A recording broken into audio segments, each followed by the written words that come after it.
summer heat continues, many Manila residents are heading to the city's free public swimming pools to cool down. But with big crowds, officials are also reminding swimmers to follow safety rules.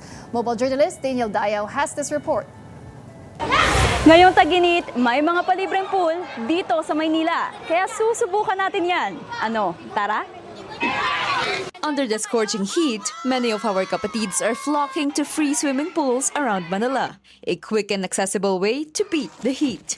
Enjoy po dito kasi yun nga malaki yung pool and kasama ko yung anak ko, nag-e-enjoy din po siya. Big help siya kasi halimbawa sa mga bata, lalo na ngayon mainit, so dito talaga pwedeng pumunta. The pool here is amazing.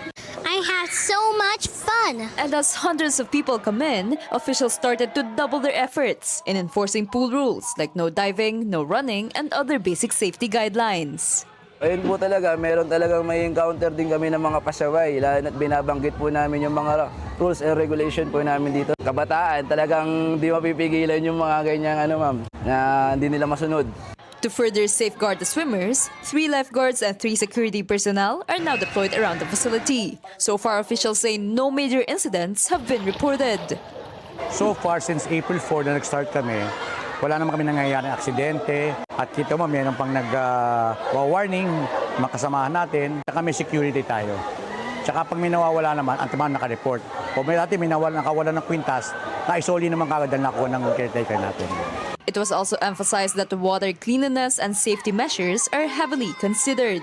After the free swimming, natapos kami 4. Then 6 o'clock, naglalagay na sila ng chlorine o ng mga chemicals para mag-subside lahat ng mga dumi, mga bacteria.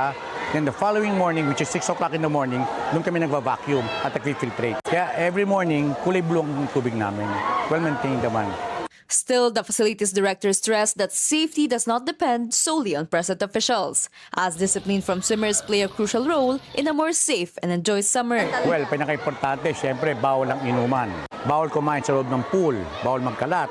Kasi siyempre, kailangan disiplina. Kailangan madisiplina yung mga bata, and then dun strict to mga tao namin, pinalalabas namin. So mga bata alongside, sumusunod naman. For now, free public pools across Manila's districts remain open from Tuesday to Sunday. Ngayon, hanggat tag-araw, tuloy-tuloy yan. Until such time, mag-utos ang ating mayor. Pag tag-ulan, siyempre, unti-unti mag-i-stop na tayo. Mga kapatid, Mobile Journal, Daniel Dayaw po. Hatid ang mukha ng balita!